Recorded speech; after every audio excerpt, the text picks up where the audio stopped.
Well, welcome. My name is Steve Holmes, and you are joining Jumping into Conversation, where we have the opportunity to engage with people who have a lot of insight and wisdom, and people who have come and can inspire us. And so while this is a tool primarily for our staff at Springfree Trampoline, it's also a tool we like to share because we think the people we're engaging with are exciting. Tonight is no exception. We have a great guest with us who's in California, so it's afternoon for him. And some of our people streaming, or whether it's New Zealand or Australia, it's Tuesday morning for them. But we are delighted to have Mr. Cody Thompson join us. Now, Cody is a co-host of a podcast, which I would encourage you to join and watch and subscribe to, called At the Table. And Cody and his co-host, Pat Lencioni, have an engaging conversation about meaningful work and about engaging in a way in which you can have work as a fulfilling role. I hope that's right, Cody. Cody joined the At the Table group in 2015. And I don't know what it would be like to join a company where the guy who's kind of at the head is written a book about dysfunctions of a team. I think it'd be kind of fun to find out if it's functioning, but I think it is. And I've had a great opportunity to engage with Cody. Really looking forward to our chat today. I'm really looking forward to our staff engaging. And so, Cody Thompson, welcome to Jumping into Conversation. It's great to be here, Stephen. I appreciate you inviting me on. I remember the first phone call I got from you, where you and Mike were on the other line, and I was just so curious and interested in Springfree and what you guys did. And so it's actually, I'm glad we got all the way here. I'm excited. Well, we're really delighted. Now, you know, we are a company about kids, and so our primary customers are probably between the ages of, 4 and 14. So maybe let's jump back and Cody, tell us about yourself. Maybe let's go Cody Thompson, the 10-year-old kid. Oh man, well, I can't tell you anything about my childhood without telling you I have an identical twin brother. So growing up, it was constantly a competition, whether it was basketball or golf or in the classroom. We were constantly trying to outdo one another. So when I was 10 years old, we were season ticket holders for the Utah Jazz. I thought that I was insane enough to think I could make it to the NBA. Didn't even get close, and thought that all the front yard basketball was going to get me there. But I'm glad that I didn't take that career path. I'm pretty excited where I ended up. Well, we have lots of kids who jump on the trampoline and use our hoop to try and create slam jump moments. So maybe what we should be doing is see if you can recreate that one day. There we go. Perfect. Well, Cody, it's great to have you. I mean, At the Table Group has developed this new tool, and it's called the Working Genius. Now, everybody that's on the call tonight, you need to know, just so I set it up for you, Cody, these are all people who are humble, hungry, and smart. And they are all on the bus together because of who they are. Yep. And so we're really excited about trying to figure this tool out. And so before we get too deep into it, just share the journey a little bit. I mean, this is, look, we've all been through the ink blot or the Myers-Briggs or the DISC profile. Talk to us a little bit about the Working Genius and how did it come about? Yeah, absolutely. This has been the thing that I have spent the last 8 or 9 months talking about. And so this tool came about not because we were sitting in a room trying to think of what's the next teamwork tool that people need, but it was out of our own frustration at work. In fact, my colleague, Pat, the founder of our company, for 20 plus years, he'd been a little grumpy and irritated about parts of his job. And after he had gotten off a Zoom call and was giving feedback to people and thinking about our podcast, our colleague, Amy, one of the co-founders, asked him, "Why are you the way that you are?" And he went to a whiteboard and tried to answer that question. And the next thing you knew, 3 or 4 hours later, he had drawn these 6 different circles on the whiteboard. And those 6 things represented the 6 activities, if you will, like the 6 required tasks to get any type of work done. And it was interesting. We didn't think we thought this was useful for us, for our team. And so we started using it. And that very next day, one of our consultants had seen the 6 circles on the board. He was with the CEO, and he went into the CEO's office. They were doing a meeting, and they were talking about frustration in their team dynamics. And he drew these 6 circles up on the board, and the guy got kind of emotional and said, "Wow, this actually explains a lot of what we're going through as a team." And so I used it with my wife, and everybody that came into our office, we started telling them about it. And it seemed that there was something universal that was going on. And so we just kind of leaned into it, used it with more and more clients, and then realized that, man, the whole world could benefit from this. And so we developed it's not like you're suggesting this is a replacement for all those other tools. This is another tool for which really helps in those interpersonal relationships. Is that fair? Yeah, and you're right. It's not a replacement. All of those tools, we've used them all. We love them, and they've all been incredibly helpful at helping us understand who we are and how we come across. This tool is the one unique thing about this that differentiates it from some of those other tools is that this is as applied as a assessment gets to getting things done, to work. So it's great to know your Myers-Briggs type, and that's been very helpful for us over the years. But in terms of work, this tool allows us, it's called the Working Genius. It allows us to understand, of those 6 activities that are required in work, which one am I uniquely wired to love and enjoy and be great at? And so it's a little more applied. Now, if you think about it, for me, one of the things is that I answered the question, and what bugs me the most about so many of these types of things is they always figure out my frustration just like that. Yeah. It's not so much the genius for me, it's the identification of those things that are frustration.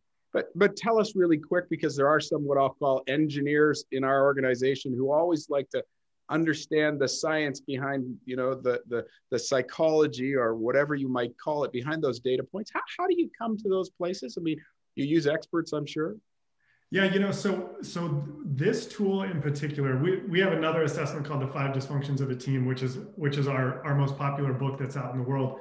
And we did some validity testing with the 200 or 300 teams that we knew the best. In other words, like, we know that there's some truth to this. And the best way to prove this is that we used it with teams that we know intimately in and out, that we can understand like what they're great at and what they're not. This tool, we now have about 80,000 people have taken this in the first 3 months. So it's been out for just over 100 days. 80,000 people have taken it. Now we have a bunch of data to play with. But really how I'd answer that question is, it didn't feel like we invented this tool. It felt like we discovered it. And so really it was sort of excavation process, like what's actually true about people who have these working geniuses. And so for us, it was the validity started to happen very quickly in the people who are opting into their working genius. They're like, of course, this speaks so accurately to who I am as a person. And so now we're in the phase where now we have, thousands and thousands of data points that we're going to play around with and actually tweak and do some more verification. But yeah, the face validity is off the charts. Well, what I'd love to do, if it's okay with you, is let's kind of jump into the tool, and you can kind of guide us through some of the things. There may be people who are watching today on our Facebook live stream that have never seen it, never heard of it. So we want to be sensitive to that. But internally, I'd love to invite everybody who has the genius of wonder to activate your camera. And for the first time, we'll actually get to see people who have this, Cody, to be honest, because there's lots of people in the organization who haven't yet seen other people's assessments. So these faces that are popping up on the screen, which is a lot of fun. And so talk to us about the genius of wonder, Cody. Yeah, so we'll put it this way. Not all work happens linearly, but we represent these geniuses in gears that go, because even if one gear is underrepresented in the stage of getting work done, then you have a gap. And so the genius of wonder, the wanderers on the screen, these are people who actually love contemplating and pondering the bigger picture. They're ones that love to sit, and they kind of like, they even can get angsty over unrealized potential. When I talked about how this model came about, it was Amy, who is a wanderer, who went to Pat and said, "Why are you the way that you are?" And so they're inquisitive and curious and ask questions. And on teams, sometimes, I think in general, people with the genius of wonder don't even realize that this isn't indeed a genius. There are people in the world who cannot do what you guys do, which is slow down and ponder and think and respond to the environment and sort of articulate the question that we need to be addressing. So they're the ones that get joy and energy from that sort of process. So I'm going to make a very judgmental assessment. Apologizes to anyone internally if you're offended by this comment. Some of the people I see might otherwise be classified as introverts in our team. So how do they get that voice of wonder that gets heard over the people like me who just seem to be a loudmouth? Well, that's a great question. That's what this tool, I think, does so well, is it does two things. I'm going to skip to the end. It allows us to, it prevents us from feeling unnecessary guilt for things that we're not wired to do. Meaning, if I don't have the genius of wonder, I could actually, and I don't. Sometimes I look at someone who's comfortable sitting and pondering, and I go, man, I'm just not as thoughtful as they are. Or man, I'm just not as curious or inquisitive. I don't ask as many questions. But alternatively, if you look at people really what it is teams on a team, it's required to start with that question. There are teams that don't have the genius of wonder. They miss opportunities in the market over and over and over again because they don't take time to sit back and ponder and think. We worked with a multi-billion-dollar tech company. When we presented this model, we thought, oh man, these seasoned tech executives are going to hate this because none of them had the genius of wonder. And we put it all up on the board. In fact, 8 of them of 9 had it as a working frustration, meaning that not only did they not like it, they detested it. It's hard for them to even do any wonder. And only the lawyer had it as a working competency, meaning it's in the middle. They can kind of do it occasionally. And they sat back and they said, you guys, this is why our competitors are running circles around us, because we're missing the market. We've been doing the same thing over and over again. We need to spend time in our meetings looking at the environment and answering the question, what's going on? So these people are critical on teams. So before we jump to the next one, do any of you who have the genius of wonder have a question for Cody that may help give you clarity? Don't be shy, it's okay. We'll come back to you. Cameras off for wonder. Cameras on for those with the genius of invention. We should have a lot of these, Cody, because we have so many engineers within our organization who have been part of the development. But if you've got invention, we look forward to seeing you. I see Chris Harris there from New Zealand, who's our head chief engineer.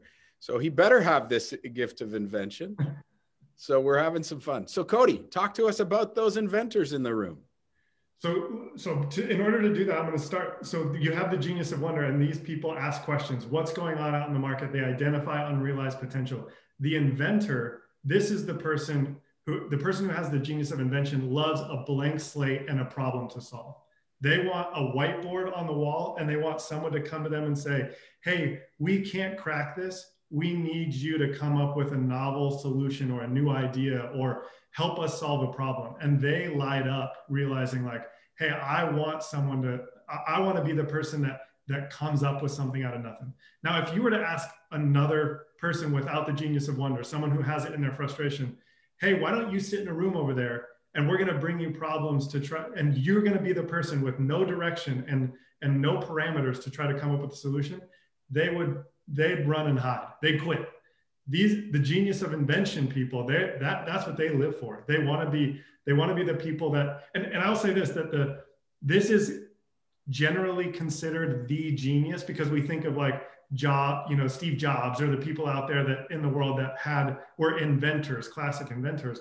But this is just one of the genius of the 6, and you'll see how they all fit together. If you don't have people with the genius of invention, then really even if you identify the needs in the environment for your organization or your customers, you might not be coming up with the right solutions to address those needs. So these are the ones that— Let's talk a little bit here about the relationship between those people with wonder. As you say, they're the people out in the market, they're identifying the problems, and these people of invention. How does that integration of communication and I'll use the term vulnerability, that the idea is not, that the idea that gets created from this sense of wonder, all of a sudden we're going to get into discernment, but help me, how do these two people work together in an effective way? Well, and I think that's the important piece about this tool is that we need each other. Not everybody gets you opt into 2 of the working geniuses. So not everyone is going to be able to do all 6 of them. And I think inventors, and what we need to do in organizations is pay a lot of attention to the question askers. A lot of times we can go like, hey, we're not in brainstorming phase or ideation phase. Stop asking questions. Inventors need to actually have a really good ear and a radar for the questions that actually resonate. We need to solve that. And so I think relationally and organizationally, we can say, hey, I'm an inventor. I need to look to my Wonderer friends to go, what are you seeing out there? What should we be addressing? So we're going to take a little bit of a deviation because I want to talk about these two groups, this wonder and invention.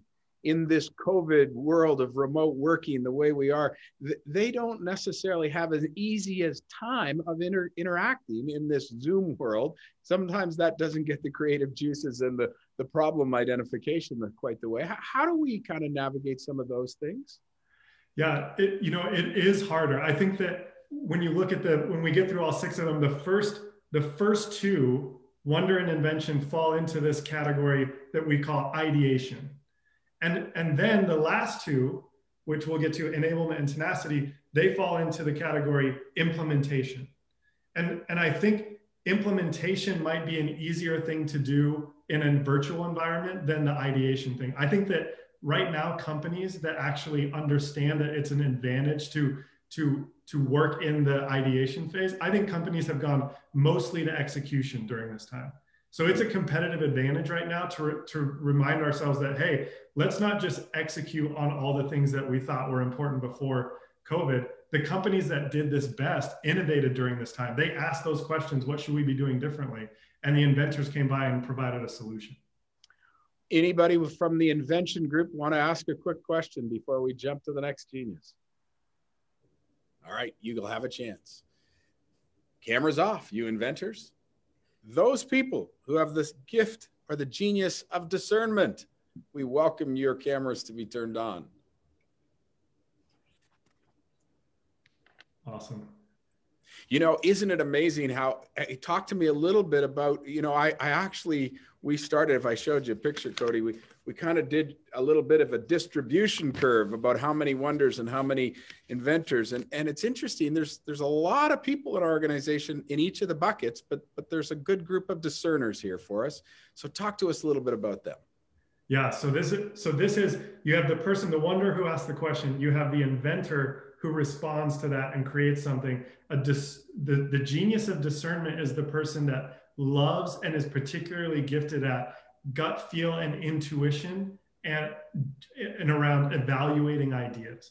So this isn't about industry expertise. This is not like, hey, I've been in the industry for X amount of years, so I know the answer. These people tend to have good judgment across all areas of, it doesn't just show up in work. We have a woman in our office, her name's Tracy, and she's a discerner of the highest order. I mean, she gets it. And my wife, even when we're making decisions around, where we should go on vacation or should we buy a house, she'll say, did you ask Tracy yet? And it's not because Tracy's a real estate agent. She just has good judgment. And so we rely on the discerners in our companies and in our lives to say, how can you help us understand, is the invention going to work? And so there's a feedback sort of loop between invention and discerners where the inventor will come with the idea and the discerner is the one that says, oh, that's it. Or, I don't think this part is going to work.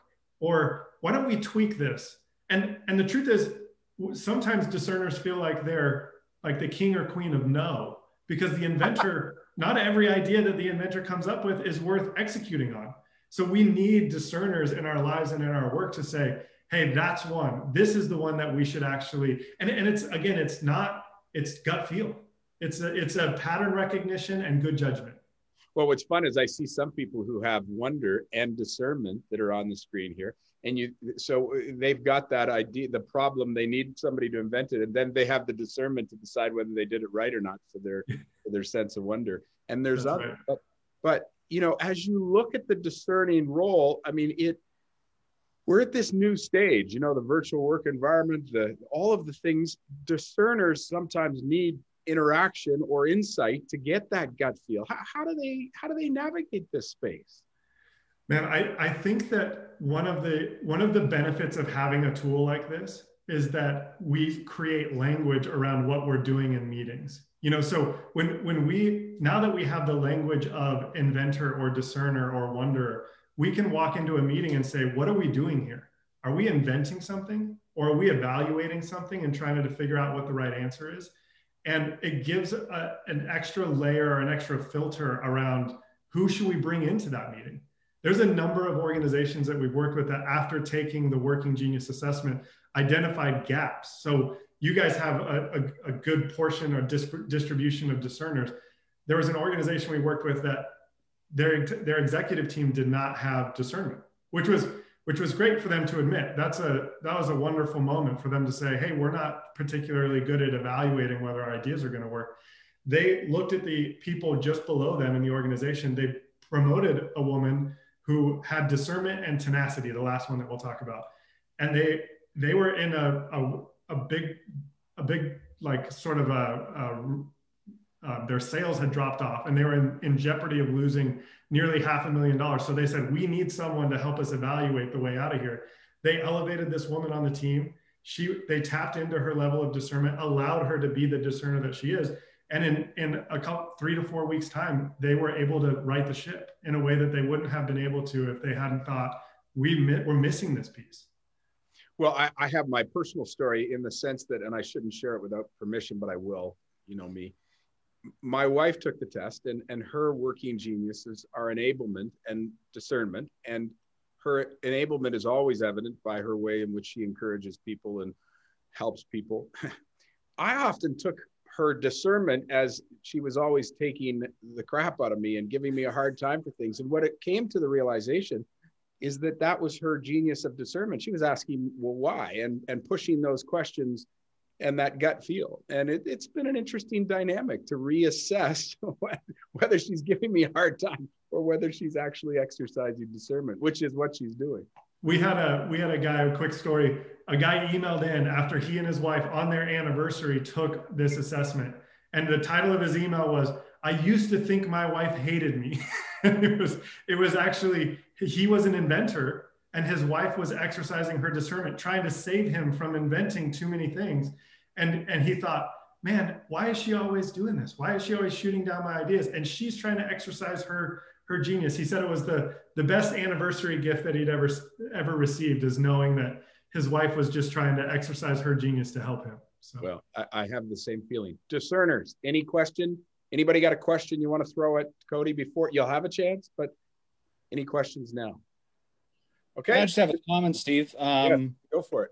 Yeah, I'm going to go with that seems right on the money. So I always feel like I'm coming across as the naysayer on a lot of ideas. And it's like, oh, I was right. But yeah, now when you actually put it out there like that, then it does actually make a lot of sense. And yeah, no, I appreciate it.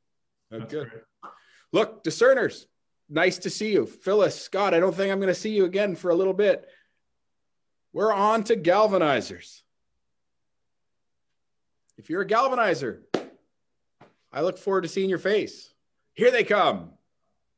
Awesome. Cody, share a little bit about this group of galvanizers. Okay, so you have the wonder who asks the question, the inventor who invents the solution, the discerner who says this is the one that we should go with. They're curators of the right ideas. Then you have the galvanizer, and people with the gift of galvanizing, the genius of galvanizing. They're the ones that like to go out and rally the troops and circle the wagons. They like to go out. They look at the discerner and they say, if this is the right idea, if this is the solution for us, I'm going to go out and get everybody inspired and everybody motivated around this idea. They get real joy and energy. It's part inspiration and part pushing people. And so they say, hey, if this is the thing, we're going to go out there and I'm going to make sure we get momentum and energy and focus around the thing that we decided is the most important. So they're seen as the ones that get in front of the room. Get me in the room with these people and I'll get them rowing in the right direction. So they get joy and energy from taking what's been discerned from the discerners and saying, now we're going to get everyone on board. Wow. And who do the galvanizers struggle with?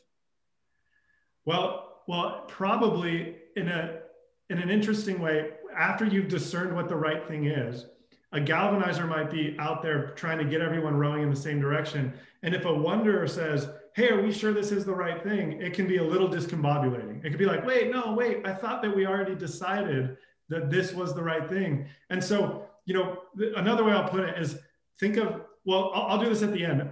After we get through all 6, ask me about the altitude of these things, because it's like landing a plane. And when you get down to galvanizing, we're in like the 20,000 foot part, which is, hey, everybody, we're about to land this plane.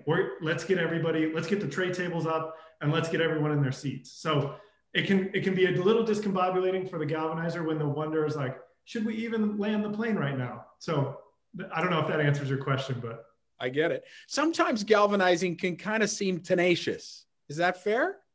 Yes. So tenacity is the last one we'll talk about. These are the people who love to finish things. And sometimes people, we use all the letters. So they galvanize as a T, so which means that like, I want to check this off my list. And that's more about the end result. They want to see the result in the world. The galvanizer is more responding to the call around, this is the right idea, and I want to inspire people around this. Galvanizers, any questions anybody wants to throw out? Any comment? Did Cody nail you? Are we in a good space? I will say this before you guys take off is that when Pat described his mild grumpiness, that he was experiencing for 23 years, what it was is he's an ID. He was an inventor, discerner. And every time he came up with a new idea, he felt this pit in his stomach because he's like, oh no, I'm going to go out there and have to galvanize everybody around it. I'm going to have to be the one that pushes this uphill. So it was his grumpiness was realizing that galvanizing was not a working genius of his.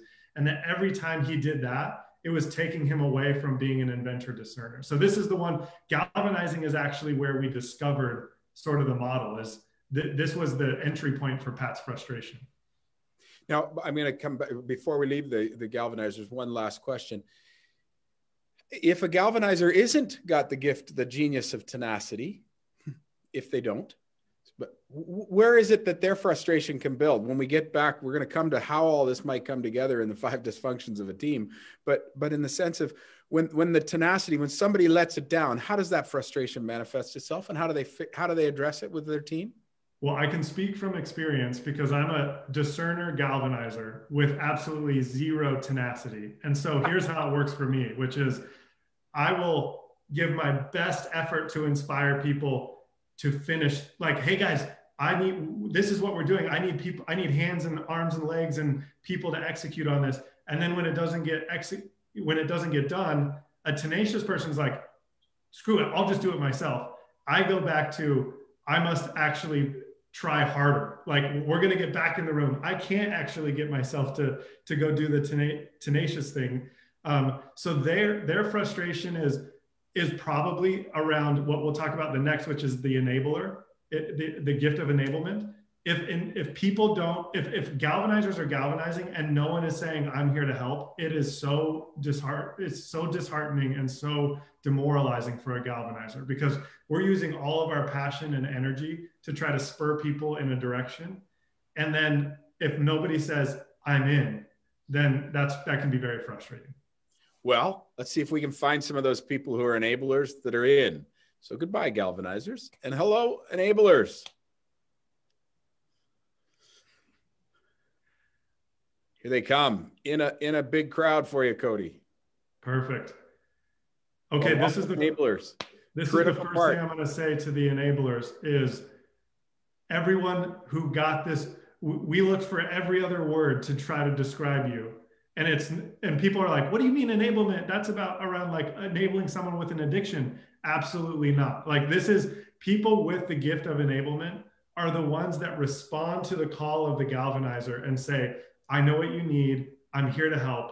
I'm going to help get this off the ground.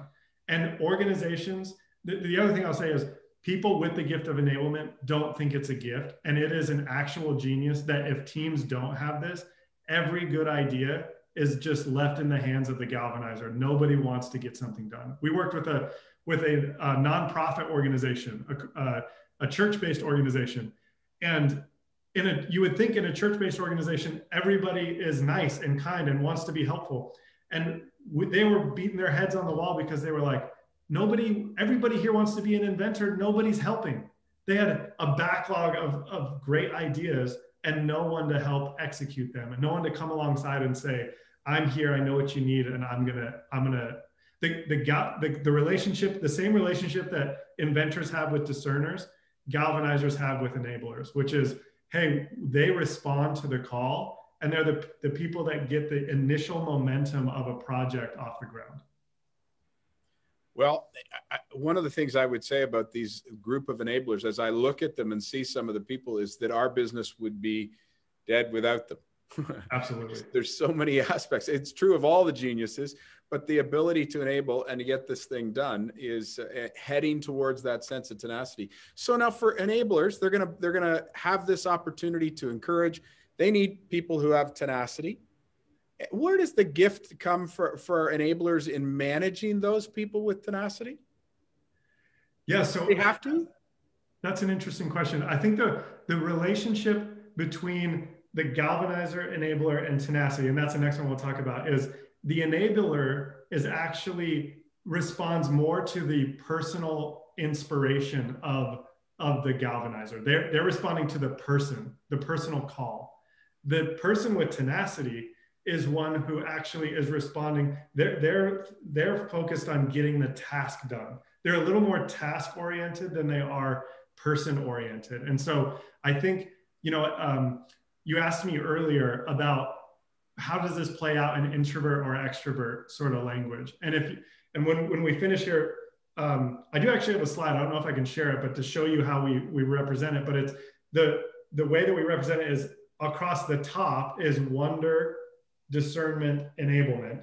And across the bottom is invention, galvanizing, and tenacity. And if you were to draw a horizontal line across like this, the top three geniuses are what we call responsive geniuses. So responsive geniuses, the wonderer responds to the environment. The discerner responds to the idea. And the enabler responds to the galvanizer. The bottom three, invention, galvanizing, and tenacity, are what we call disruptive geniuses. They're imposing themselves onto either the idea. I'm going to create an idea out of nothing. I'm going to push people to do or inspire them to do something, and I'm going to get the job done. And so I can tell you quickly that I'm looking at a lot of these enablers, and what did you use the description there at the bottom three? Disruptor. Yes, I didn't want to say it myself. No, I'm teasing you all. But they, so that if you look at that responsive disruptor, we're going to get to the last one. So any questions from any of you enablers before you'll get a chance again, but if there's something now. Goodbye, enablers. Hello, those with tenacity.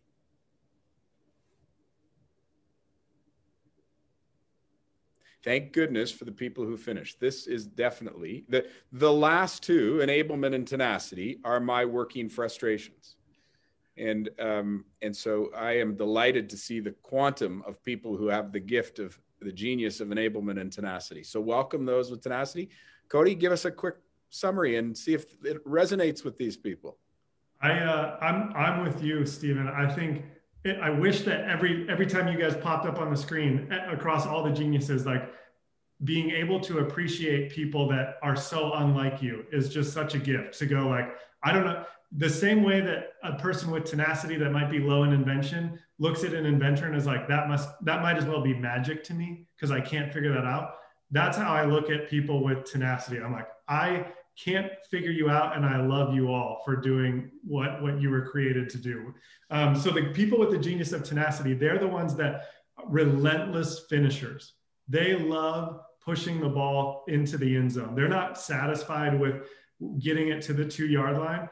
They're checklist checkers, and they want to get things done. They get real joy and fulfillment from actually finishing things.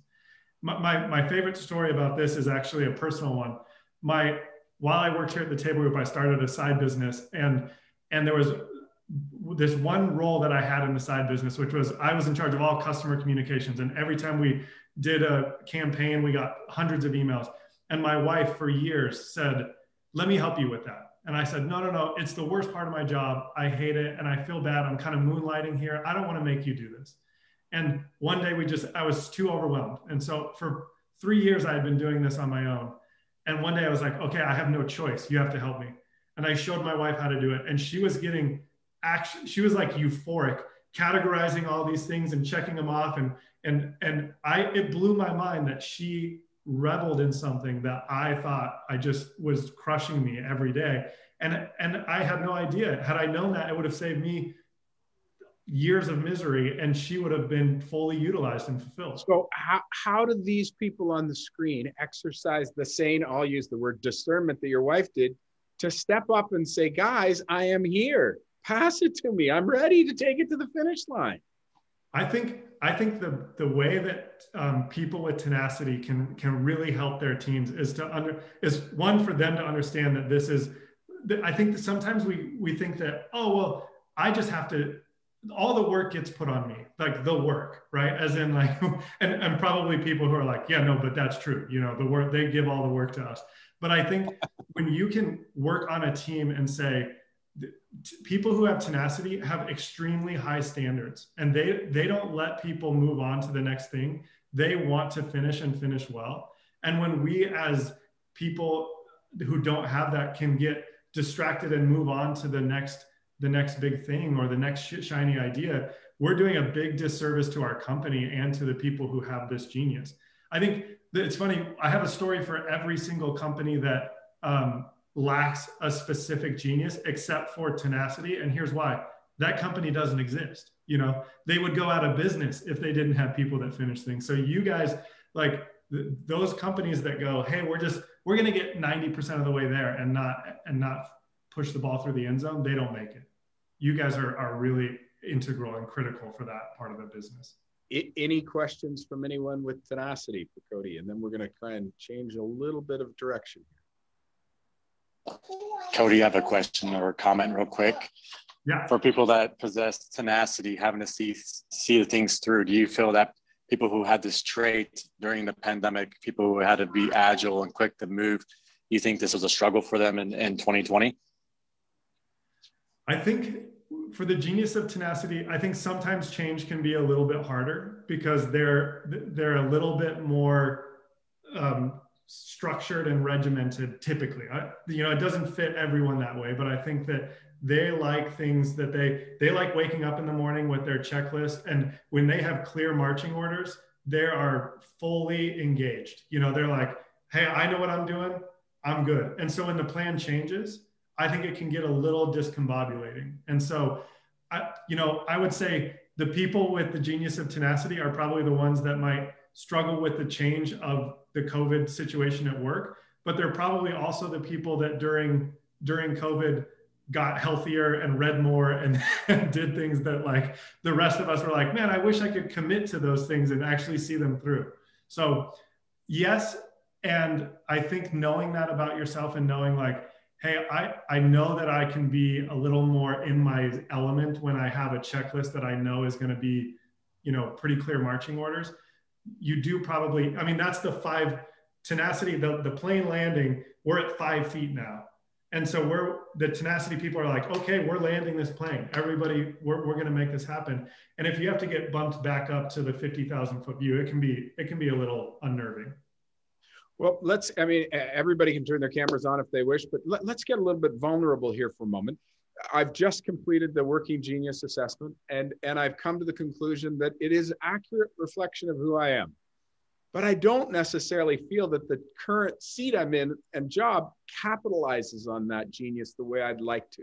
How do we as an organization be vulnerable to have those conversations, to hear how people can contribute in new ways? That is the best, most practical use of this tool, which is if you guys talk about getting the right people on the bus, that their cultural values fit, this tool is all about putting people in the right seats. And for far too long, we have relied on resumes and business cards and what it said on your job description to dictate what we do at our actual job. And so I think that there's incredible opportunity for when a team does the Working Genius and you look at the people that are on your team to go, hey, it's crazy. I had no idea that you were an inventor. You're our CFO, and we typically don't look to you to help in these conversations. Would you like to participate more in like the brainstorming phase? And they're like, they light up. And this is an opportunity. I think I said this on one of our podcasts that if the world really embraced this idea that we're all naturally wired to contribute in a certain way, I think it would do away with departments and divisions, or at least make way more blurred lines for us to say like, hey, here's where we are in this phase. I want to bring in the people that are uniquely gifted and fulfilled by this. And then they love their job more and we're getting more done because I'm not relegating them to what it said on their job description when we hired them. Yeah, I mean, let's talk a little bit about that, because no matter how you slice it, if you go back to some of these geniuses, some of the geniuses best perform with structure and some don't like structure. And you talked about tenacity, wanting to know exactly. And if you talked about the disruptors along the bottom, those people, the galvanizers, like some of them need that structure, is my experience. Am I missing something? No, I would say the structure for me is less about, the Myers-Briggs preference around P and J, perceiving and judging, is like, do I like things on my calendar, or do I like an open environment? And while I think that there's probably correlations, there's some Venn diagram where you could plot people that are J's that are probably more in the T related field than some of the others. I think the real structure is if you look at these 6 activities and you start to develop language around what your geniuses are, and actually not just what individuals' geniuses are, but where are we in the phase of work? We should go to a brainstorming meeting and realize that Jeremy, who's a T, that might try to turn every brainstorming meeting into a let's get an action plan and immediately start executing on things. Or you take someone who is an inventor and put them in a role that, we had one guy who's an inventor. He runs a event company, and prior to taking the assessment, his staff would get so mad at him because three hours or 3 days before the event they've been planning for 6 months, he'd come up with a new idea. And they were like, no, new ideas are over. We're 3 hours away from the event. And so he had to realize, hey, my genius in that part, I'm removing myself because I know I'm going to try to be an inventor when we're about to land the plane. So I think it's the structure and framework is around when we know what we're trying to do as a team, we can have some language to go, are we Iing here, or are we G'ing here? Are we discerning the invention? And it gives us a little bit more framework to say, I can participate even if it's not my working genius. I just know what we're doing. Now, for our organization, we are small, but really well spread out. So we've got, Norm is here from China. We've got people from Australia, New Zealand, the United States, all over the US and Canada, all over Canada. And sometimes the creation of the action or the items that need to be done is more difficult in not only in COVID, but creating these geographical boundaries that exist. And we've got a changing workplace now. So how do you envision the genius being played out in this virtual world or this widely spread geographical workplace? Yeah, that's a great question. I think I have one thought, and it's related to, we talk a lot about if we could assess the health and predict the success of an organization by observing one thing about them, it wouldn't be their financial statement. It wouldn't be, their profit and loss. It would be their meetings. And an organization is only as healthy as the meetings that they're running. And so if you are understanding the working genius model gives a little bit more framework to what sort of things can we do. If you, Stephen, I don't know how many of Pat's books you've read, but he wrote one book called Death by Meeting. Okay. Yes. And here's what we tend to do in organizations is every meeting is what we call meeting stew, where we try to force disparate things all over, administrivia, tactical things, strategic topics, and brainstorming all into one meeting.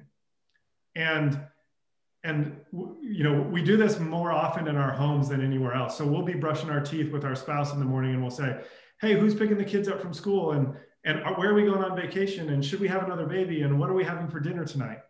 And then you get home the next day and your wife says, I'm pregnant. And you're like, I thought we were having chicken for dinner, And so meetings that have meeting stew, they're equally distasteful to everyone because we bounce around between all these things. And during COVID, it is far more likely that we're going to try to cover every topic that we can when we're on screen with a team. But I'm on a team, and I've now been identified. So my identity is no longer hidden. There's a sense that people know who the wonders are, and who the inventors are, and who the discerners are, and the galvanize, and the enable it, and the tenacity. And as you point out, how do those voices? It's not like okay, we're going to start this meeting. We're going to start at 40,000 feet. No. We're going to work our way to the ground, because that may not be the point of the meeting. But sometimes the meeting can and it starts off at the ground level because that's where it needs to go. And somebody 40,000 feet says, yeah, but what about? So how do we navigate that? I mean, I know that at the heart of the five dysfunctions of the team is that sense of trust and vulnerability. So I'm sure that that's part of the answer. But how do we navigate that together? Absolutely. I do think vulnerability is one of the keys. Is if you are. And when we talk about vulnerability, we're talking about things like saying to one another, you're better at that than me. I need help. I was out of line in that meeting. So it's about building trust. What this tool does is you can now look at your team and go, you have an opportunity to dip your toe into the vulnerability pool and say, hey guys, I'm bad at this stuff and I need your help. And no one's good at all of it. And how do we utilize one another to get this done?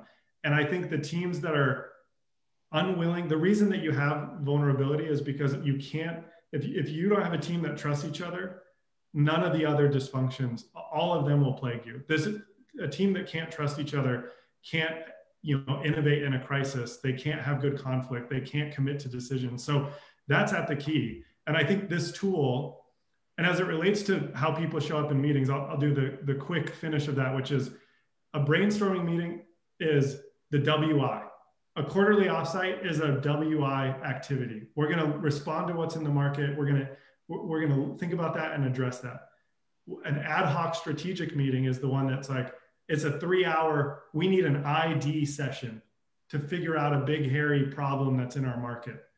And then a weekly tactical staff meeting is GET. We've already decided what the most important thing is.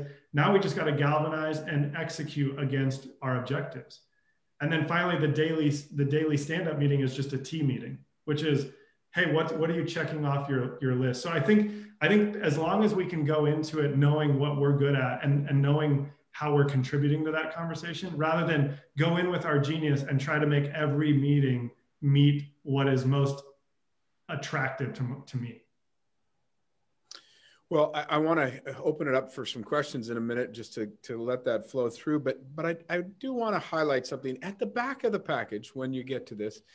And I think it would be negligent if I didn't talk about it. It talks about the application to an individual. You used it, Jim Collins, he's got the bus, get the right people on the bus. And as I said to you when we started, we have a group of people on the screen who have humble, hungry, and smart. So they're on the bus. And I can tell you a year ago now, or just over a year ago, no one really knew what was going to happen. Nobody knew how many people on the bus could even stay on the bus, and what direction the bus would go in this changing environment. And as Jeremy pointed out, there's tons of changes that took place in that period of time. I want you to spend a few minutes, because there are people who have just completed this, and they need to know that they can trust us as an organization, but they've just completed it and said, I don't feel fulfilled in my seat. Mm-hmm. I just don't feel fulfilled in my seat. And I want to be fulfilled in the work environment. And maybe it's our bus, and maybe it's not our bus, but help them a little bit as they're maybe personally navigating kind of some of the feedback that they've experienced by doing this assessment. Yeah, that's a great application of this. Our company's why do we exist is to make work more fulfilling. This is what we're obsessed with. This is what gets me out of bed in the morning, is when I have friends and relatives who are at jobs that they're underutilized and unhappy at. And so I think this tool, the first thing I would say is make sure you understand what your genius is, that it's not competency, it's fulfillment. Some people are actually pretty competent at more of those activities. but what is it that actually fills up your cup? The analogy that we use is, imagine you're working genius, you have two of them. Imagine those are two coffee cups with like Yeti ones, like the thermos ones where you pour coffee into it. As long as you're doing that, you are going to get energy and joy for like you can do that all day. You're two working geniuses. The two in the middle are called working frustration or working competencies. Yep. I can do that a little bit. And that's like pouring coffee into a cup and leaving the lid off of it. Over time, it's going to drain me. And if I'm left in that role for too long, I'm going to frustrate my team. It's going to frustrate me. And then the last two, your working frustrations are like having a hole in the bottom of that coffee cup. When you pour coffee into there, almost immediately you're drained of your energy and joy. And if you stay there for too long, it's going to lead to burnout for you and frustration for the team that you're on. So I think that knowing that this is about fulfillment and joy, we should have teams and conversations where if people are not in the right seat, or if they're like, hey, I'm showing up every day and I get to use one of my geniuses, but the other part of my job is in my working frustration. And I don't think that there's going to be any surprises for managers. They're going to be like, oh, that's the thing we've been asking you to do that we've talked on your performance review for the last 2 years. I now have a different way of looking at that. And it's not about, we all have to do things that are not in our working genius. We should try our best to do 80% of our job in the areas that we're great at and fulfilled by. But all of us have to go do things that in our jobs that are kind of draining for us. But it's different to know this is a short burst. And I know that for me, it's tenacity. I have a woman in my office who actually, when I get way behind on things, Steven has tried to call me like a dozen times and I never answer, and I'm sorry about that. But she will print off these emails or these things that I need to do. And she takes me to what she calls the T zone. And she sits me into the T zone and she says, you're not getting out of here until you finish these, and I have to do that. I'm not going to avoid So let's talk about that. I think it's a really good transition here. We're an organization who in the last 2 weeks, everybody's completed a working genius assessment. There have been people like myself and others who have been engaged in this for longer, and we're just trying to figure it out. So we're coming to you and we're at that next journey step. We've done the assessment. We're starting to evaluate what it means as individuals. We're starting to disclose it to each other, what our geniuses are. Give us a piece of counsel. Where are we going? What are the next right steps in this journey? Yeah, I think that one word of caution at first would be if there's a lot of companies that will do things that are sort of flavor of the month. And I get that. I don't think that this is this for you guys, but I think that if we look at this like, yeah, this is kind of interesting and it's helpful for us to understand, you're going to get a little bit of the value out of it. Still, it's almost impossible not to get value out of it. But if you actually commit and you're willing to say, hey, you know what? I think that there's something here.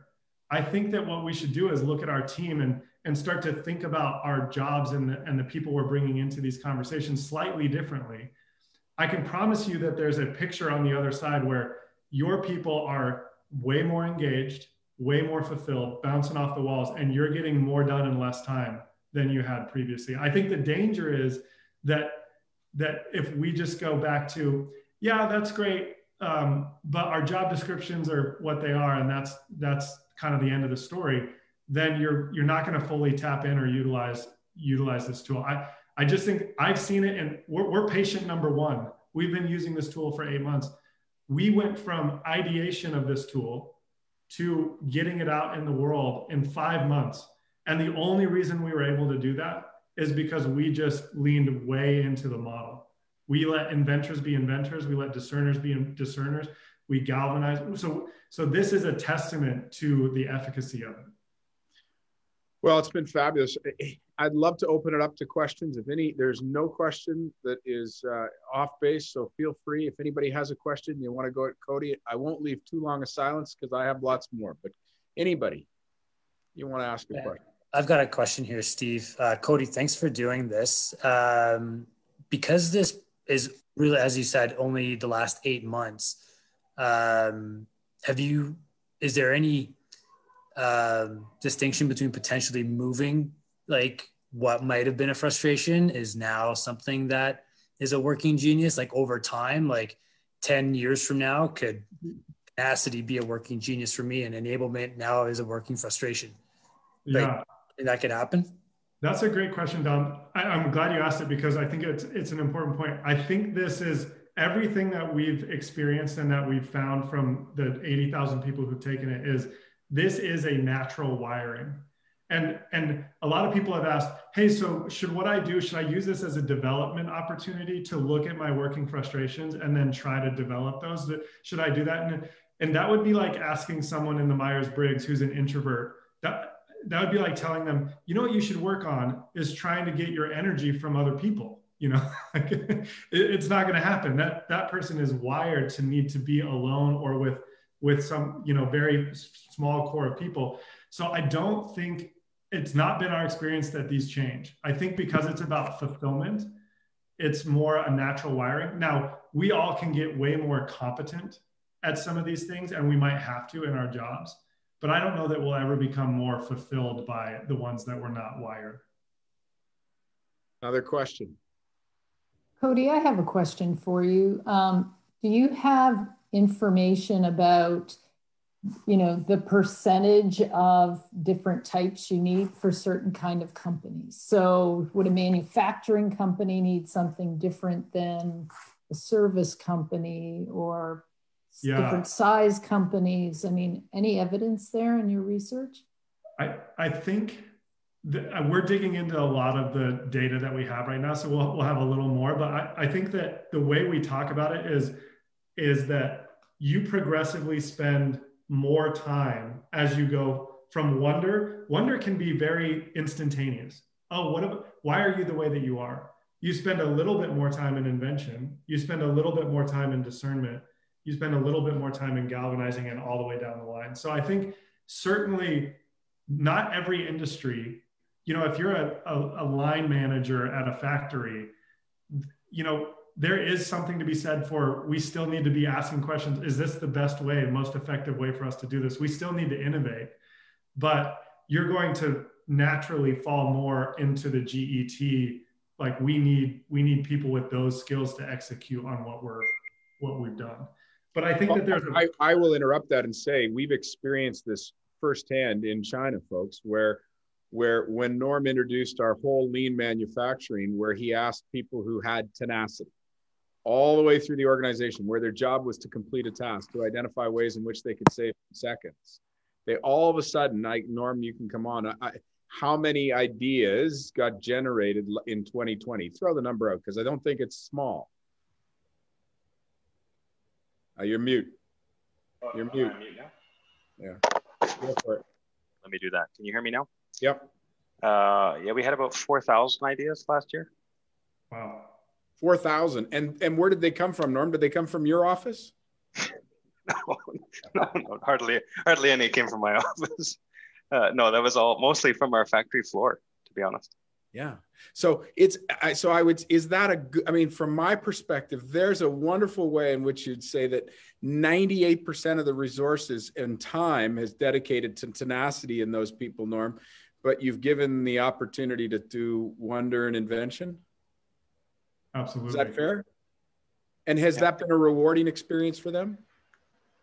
I think so. I think they feel empowered, and that they're probably in a more fulfilling, they're getting more fulfillment out of their work for sure, seeing that kind of contribution. Right. Great. Any other questions?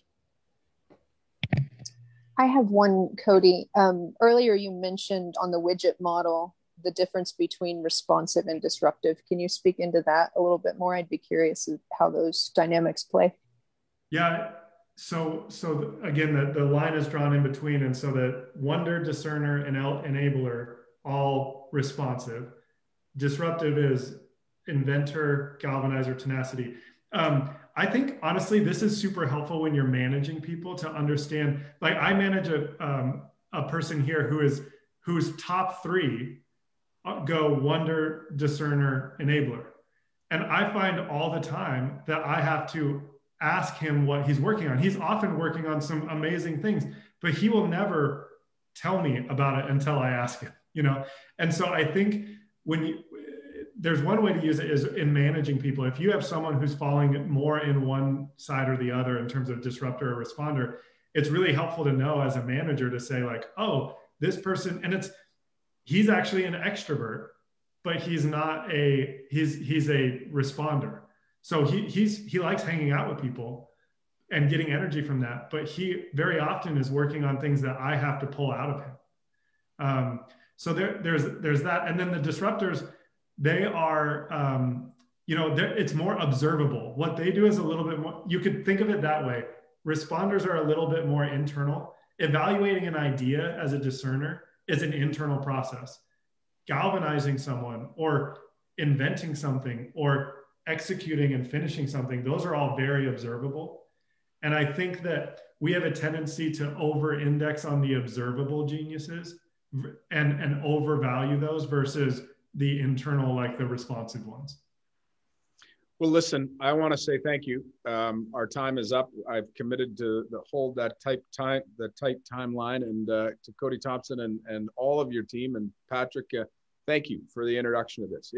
This is not going to be a flavor of the month. My goal is to try and make sure that everyone who works within our organization and is on the bus is fully fulfilled. That they love to come to work. They love to do what we do, and so I'm hoping that as we continue to talk about and delve into the working geniuses and our responsibility in them, that we might do it, not only have some fun but we might do it in a very functional way and not dysfunctional. That we might have a lot of fun in doing it, and that at the heart of all that will be a sense of trust, our willingness to have conflict, but to do it in a respectful way and continue to drive our results.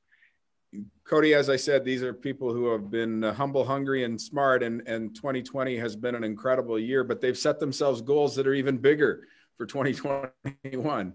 And so as we continue to use this genius, we hope that it might be a tool that will help us achieve it. So thank you, Cody Thompson, and to all our staff, thank you for joining me tonight. And let's jump into conversation offline about the working genius. Thanks, Cody. Thanks, Steve. Thanks, everybody.